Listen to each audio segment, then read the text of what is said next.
All right, good evening, everyone. Tracy here, your certified integrative nutrition health coach and personal trainer. Let's see here. I think I wanted to double check again. Everything's going well on the broadcast side.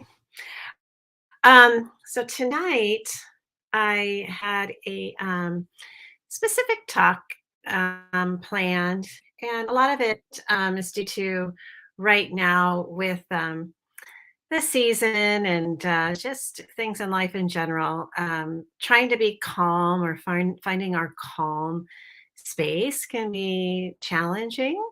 And so tonight, my goal is to help you find your calm. And so I'm just going to do a quick tech check. Yep, looks like I'm running. And then I'm going to turn that back off. So, calm.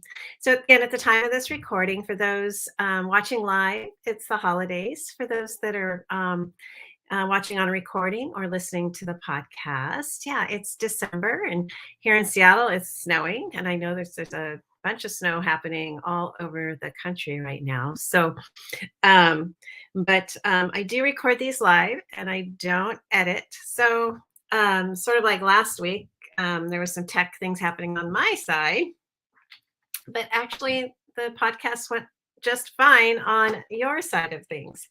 So let's talk about finding your calm. I've had to really work a lot on this recently, and that my husband passed away in May, and I was definitely not calm. And I lost a lot of my centeredness and basically just, felt lost. And so through that journey, I've established and reestablished some practices and some things that do help me feel calmer, um, that I can use any time of the day, anywhere, a lot of them, and that I can benefit from. So, what just going to talk to you about some things with the research I was doing for this podcast is that symptoms of stress. So let's talk about those things. Symptoms of stress. So the stress response is basically, a protective mechanism that we're meant to feel if we're in a dangerous situation, and it's a good thing when it's utilized for that specific, running away or trying to get to safety, things like that. But when the stress response doesn't turn off, which is a lot of humans, we don't turn it off. We actually have what's called, we can get chronic stress, and that has a very negative impact on our health. And so WebMD has compiled a list that's very helpful, just some symptoms of stress. And you may be experiencing these, along with trying to be happy during Christmas and all these wonderful holidays going on, just all the other things in our lives. But emotional symptoms. So there's emotional symptoms of stress. So becoming easily agitated, frustrated, and moody. So easily set off. You don't have much bandwidth for anything. Feelings of being overwhelmed, lonely, worthless, and depressed. Having difficulty relaxing and quieting your mind, and then avoiding others. So that's emotional symptoms. Physical symptoms of stress would be low energy, headaches, upset stomach. That includes, this is interesting, that includes diarrhea, constipation, and nausea, aches, pains, and tense muscles, chest pain, rapid heartbeat, insomnia, even frequent colds. So again, when we have that stress, we get flooded with that cortisol, right? And it amps us up to where our body wants to move, and it thinks it's just going to be able to get away from this situation. However, most of our stresses are not that. They're daily living stresses. So The other things that you could be experiencing, um, cognitive symptoms of stress. So that's constant worry, right? Racing thoughts, inability to focus, poor judgment.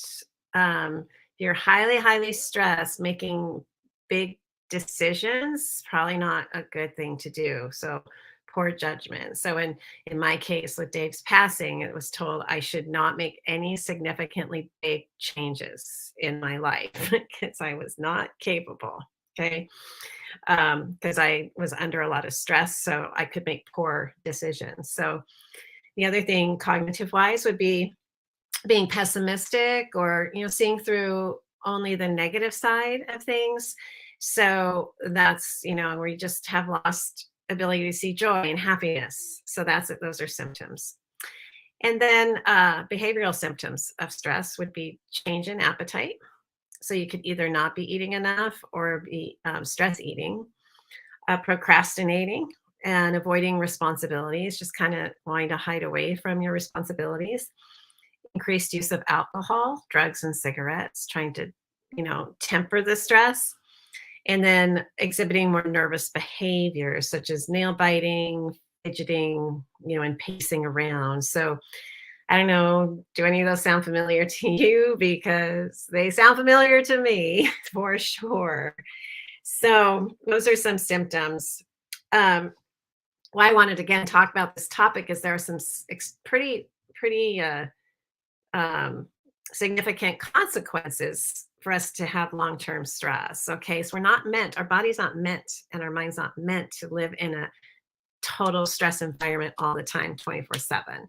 It's not. And so here are some things too that if you are facing some of these um, common issues associated with stress, you may want to really take a look at how you're handling your stress, which I'm going to help you with tonight.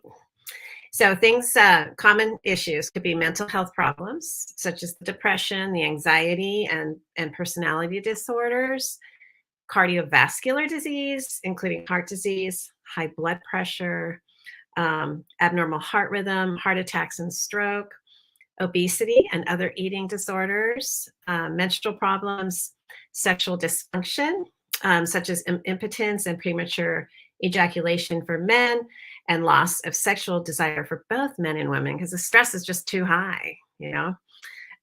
Skin and hair problems, such as acne, psoriasis and eczema, and permanent hair loss. And then again, gastrointestinal issues, problems such as GERD, gastritis, ulcerative colitis, and irritable colon. So, if you're getting treated for anything like these things, it would behoove you to look at, am I stressed? Do you even realize if you're stressed out? Um, Cortisol and stress can be a very addictive feeling. And when I started doing the work, to kind of get myself back to a less stressed environment, it was weird. I felt odd not having this tightness in my chest, because I was so used to it. And then, of course, going through what I just went through these last 7 months of recovering from Dave's passing, um, I I just had this horrible pain and tightness in my chest, just this stress. And um, now we'll get to ways you can counter that. So it's inevitable in our lives, right? But we can hopefully catch ourselves when we are in stress. So I've got some practical ways to help you with that. Some of the things that I'm going to talk about are just eating better, exercise techniques, social activities, getting out in nature, mindfulness. This is huge. And I know it can be a word that's overused, but mindfulness, meaning being present instead of focusing your mind in the past, which can make you feel depressed, or focusing into the future, which can give anxiety. Okay, but learning to be present in the moment and just calming that brain down. I'm reading an interesting book, and the author talks about, we give our brains an unwinnable challenge is to solve all our problems for us. unknown to us and known to us. Our poor brain is trying to solve everything, think 5 steps ahead, you know, did someone look at me wrong? And then it makes up all these stories of what's going on. And, so it's overtaxed. And so it's up to us, to be conscious of that. And I mentioned this in a past broadcast where, we just have a more conscious view, broader view, and we just watch these thoughts go back and forth versus even believing them. Because most of the time, this chit chat that goes on in our minds that could be negative Nelly or Ned, negative Ned. Sorry, any Nellies and Neds listening. That's just, but, it's noisy up in our head, and our brain is overtaxed. And for us, it's really important to learn how to help calm it so that cortisol levels can drop. So when we do all these things, if we're doing that, even breathing, getting out, doing a little trip, traveling, there's so many things you can do, can help us feel more calm, more happy, more motivated by turning that raw energy of fear and anxiety into something really impactful for us, supportive for us, help bringing a focus more of joy, gratitude, love, compassion to the world, and just being okay with the unknown, not knowing, yeah, you've got your schedule tomorrow, you're going to go somewhere and go do something, but that schedule's set. So there's no reason to stress about it, right? You'll go where you need to go and just relax, focus on where you are and be present. And maybe put some really positive mindset towards that day or towards what you're doing, and see how you can help your mind learn how to show up differently, in a more calm, passionate, open presence. So, anyway, so again, I talked about eating better, exercise techniques, social activities, nature, mindfulness, which I ended up spending a little time on, breathing, which we'll talk about, travel, and more. So, in terms of eating better, um, there's a lot of new science out there where we're learning that our gut, our digestive tract, is really our second brain. So if it's upset, if you haven't eaten something that's upsetting, or maybe you've had too much alcohol, you can feel really anxious or agitated. Your heart rate can be um, pumping much higher because we've upset this system, and we've upset that second brain. It could be even actually the main brain, but yeah, this gut it has feelings. It has so many connective, nerves, and it communicates with our brain. And so your food, it's been found, stress eating. You can be stress eating if you're a stress eater. It's not new, but it's been found that when we're stressed out, what we're eating can make things worse. So again, alcohol, junk food, cookies, just thinking, oh, this is going to make me feel better. I deserve this. I had a stressful day, so I'm going to have my cocktail. So I'm going to go do this. But in aspect, actually, totally opposite. Doesn't help. So it was found that it appears that there are stress pathways that work through diets. For example, it could be um, the fact that if you're eating junk food while very stressed out, it can make you gain weight much easier.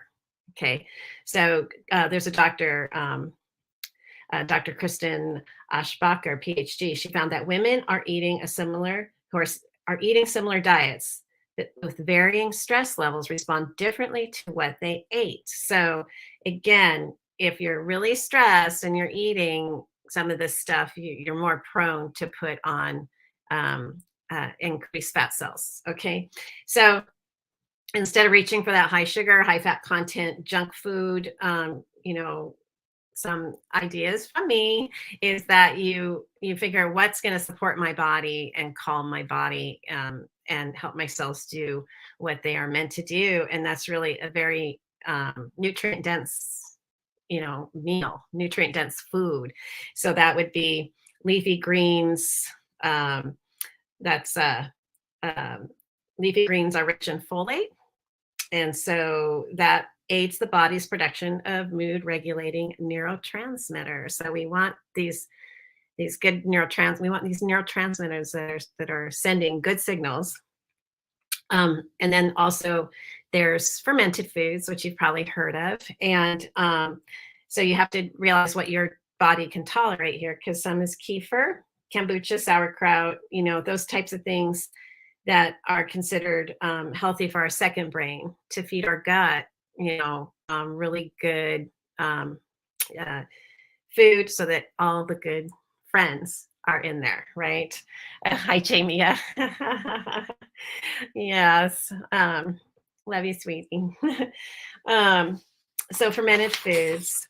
And then omega-3 fats, EPA and DHA, they play a role in our emotional well-being, reducing anxiety and depression. So these healthy fats are found in the salmon, sardines, anchovies.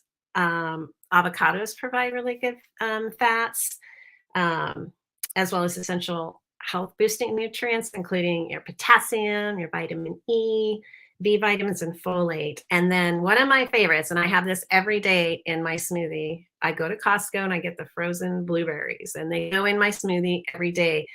But they're a superfood. Okay. And the pigments that give the blueberries their deep color, they're powerful antioxidants, and they aid dopamine production. So in the brain, and that's crucial, for mood boosting, stress relief. Okay. So what you eat is imperative, okay, to help stress. Okay. So nutrient rich supportive food. That's what I tell my clients when you are picking food. Is this going to support you, or is it going to not support you?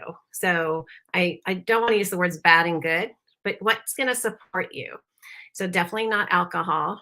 Overconsumption of junk food and alcohol, things like that, they will make you worse. They'll give you more of a stressed, anxious feeling in the end. Okay. So that's, again, when I was talking earlier, being present, being mindful, and using this bigger consciousness part of your brain to help calm, let this front lobe go back and forth and do whatever it's going to do, but making decisions from a much higher, calmer part of your mind, just setting back and saying, okay, I'm going to observe these thoughts. And also when I choose my food, I'm going to be conscious and I'm going to be present, and I want to pick things that are going to support me. Okay. And I know it's a challenge to do that. Okay. From one prior sugar addict and yo-yo dieter. Okay. I've still been there. So that's superfoods. Nutrients are really good. The next thing I would suggest is there's nothing better than a great workout. And yeah, I can hear it now, but I don't have time. Whatever reason your brain comes up with, it's going to come up with some, it's too cold out, I don't want to go outside, all of those things. It's found that medical professionals find that fitness and exercise is one of the best things you can do, because again, it helps reduce stress. It basically elevates the chemicals in the brain that act as natural painkillers, called endorphins, which improve the ability to sleep and reduce stress. So I do have, if you want to message me, I have, and I tell my clients this too, 10 minutes, 5 minutes, do something, head out for a walk if you want. And if you don't have a lot of time, set a timer, 5 minutes out, 5 minutes back, drop down, do, some push-ups on your knees, do a couple squats. It all will add up if you do it consecutively. If you're stressed out at work and you've been sitting at your computer, get up, do some kind of vigorous movement to help reduce that cortisol level. So if you want, you can message me below this, or private message me, but I have this kind of neat little sheet here, and it has 3 10-minute total body workouts. So I know you got 10 minutes. I know you do. Okay. So I would be happy to forward this to you. So working out is important for stress. So imagine your body feels like it needs to run. So let's give it something to do, right? We got that cortisol going. Other things in terms of exercise, there's yoga, Tai Chi, Pilates. These are great because they incorporate breathing with movement and also mindfulness, where you're present with movement. Okay. So if you haven't tried it yet, it's awesome to try. You can find courses that for beginners, you can find stuff online that you can try. And if it's something you haven't done before, I guarantee you, your brain is going to find reasons that it's too slow or whatever. And again, we use that bigger part of our brain here, the consciousness, and we just let those thoughts go by. Say, thank you. Okay, we'll see you later. Just let them go on. It's okay. So these are really good options for you. Another fun one would be martial arts. Okay, again, it's body movement. It's you have to learn a lot of self-discipline, okay?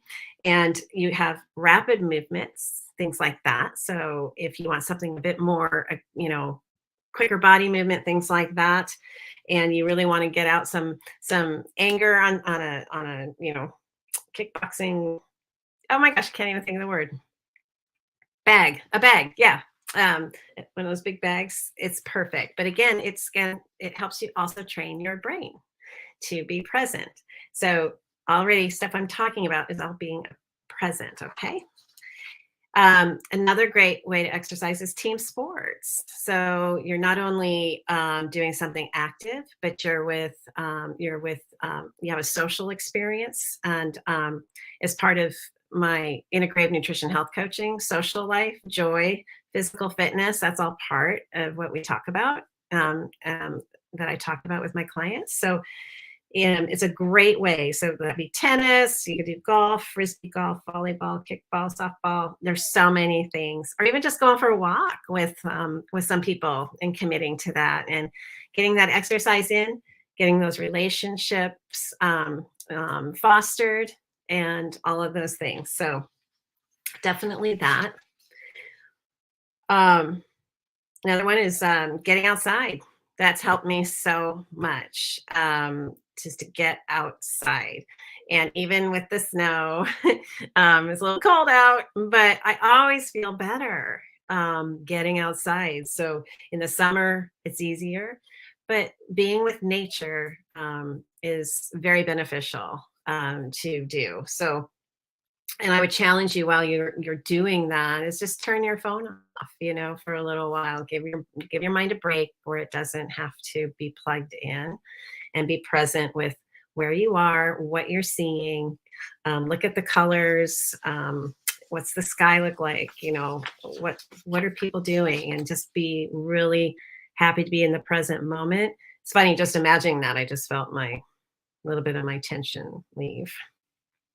I'll do this too. I take dance breaks sometimes. I just crank the music and I'll just dance like a silly person to get moving. And especially when a great song comes on at home, I love that. So if that doesn't work for you, you can take dance classes. There's lots of great dance classes. So learning something new, again, bringing your mind present, challenging it and learning. Okay. So now I'm back to mindfulness. Again, I'm bringing it up because it's so helped me again, was just learning to be fully present. Okay.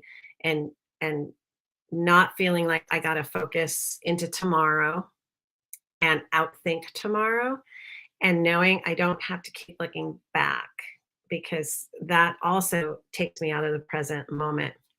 But also, maybe when I do these things, if I am going to look forward, present, into the forward day, am I looking out of the fear eyes, or am I looking out of eyes of gratitude? So I do know it's a good thing to practice. If you look to tomorrow with whatever's on your schedule, say, oh my gosh, how can I bring joy, and how can I bring an open heart to tomorrow, and what can I change, versus what can I change for the better because of how I'm presenting myself mindfully to to the world versus I'm going to go in there and I'm just so stressed out. I got to go to a meeting and oh my gosh, I hope so and so doesn't talk to me. I'm just going to lose it if they do. And you just practice how that feels.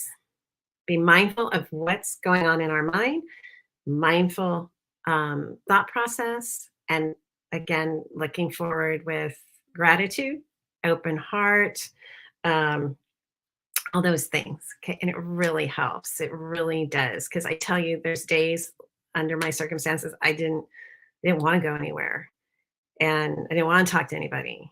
And I was afraid of days, because it's all new for me. And so I had a lot of fear. And I've done a lot of meditative work these last 7 months, specifically the last 3 months. I'm getting better at it and I feel the difference. So mindfulness, meditation, you can go on YouTube and find many wonderful videos. There's great books on Audible that you can use. So I highly recommend it. I know I promised you a ton of stuff tonight. So anyway, focused breathing, really good. It's when we breathe, we breathe thankfully by habit, right? Our system just takes care of it, but we can tend to breathe only in the upper part of our chest. So if we can focus, relieve that area and take just nice breath, sometimes it's just counting. I'm going to take in for a count of 4, and then I'm going to breathe out for a count of 4. Breathing in through your nose for 4 and out through 4, and trying to fill all the way into your belly and your diaphragm. And it calms the neurosympathetic nervous system, the one that's amped up, that's so overrun by just breathing. So you're going to go into a big meeting tomorrow. Maybe you're kind of nervous. How about putting, oh, hey, I'm going to look at this meeting as a success. And you're going to breathe nice and slow, set an intention, and you're going to walk into that meeting with that mindset, right? Instead of the fear mindset and tight chest. Okay. So equal breathing, that's 4, you can go up to a count of 8. You can practice with it, but just slowing down the breathing, utilizing all that chest space, all that belly space, and in and out, just nice and relaxed. Okay.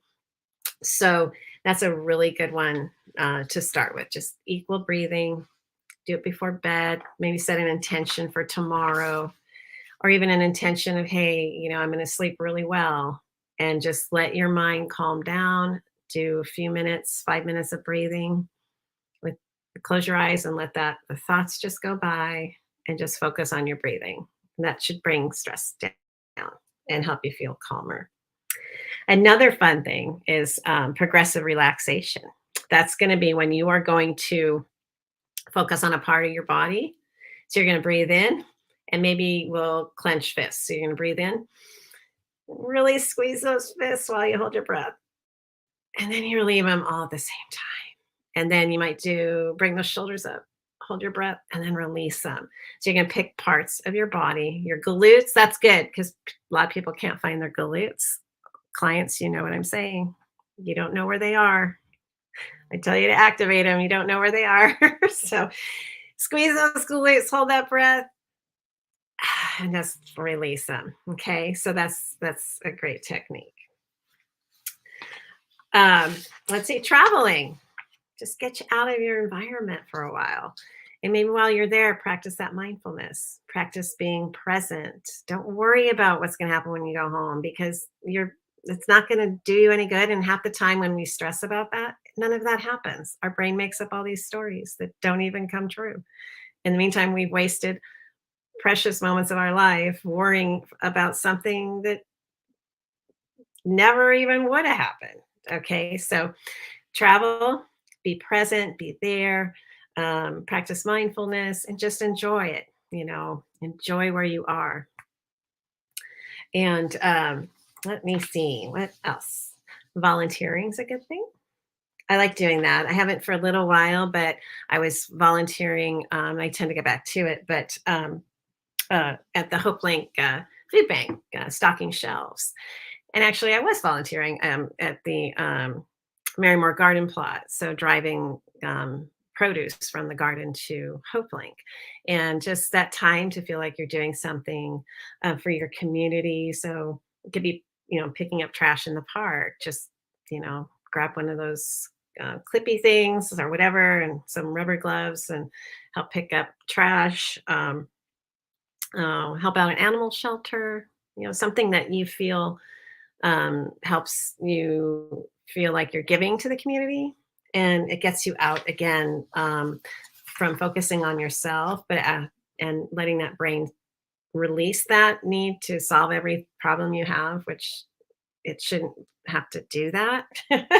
It's like, and um, putting focus on someone else for a little while, and journaling. I've had some posts about journaling. Journaling's great, just getting that stuff out of your head.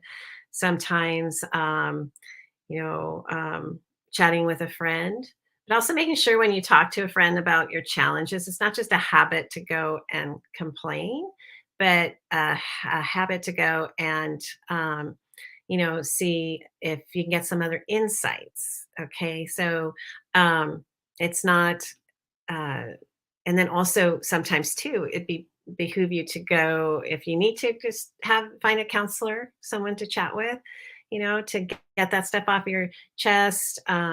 Someone that can help you maybe allow your brain to kind of calm down, and then you can find solutions to things. Okay, so journaling will help. It helps me too, and I do find going back to meditation and just breathing. When I breathe, sometimes I'm just focusing on my breathing.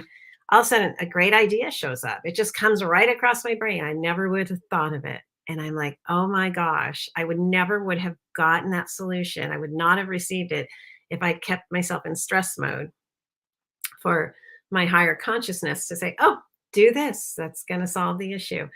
So anyway, getting it out on paper, uh, giving your mind an opportunity to be calm to find resolution.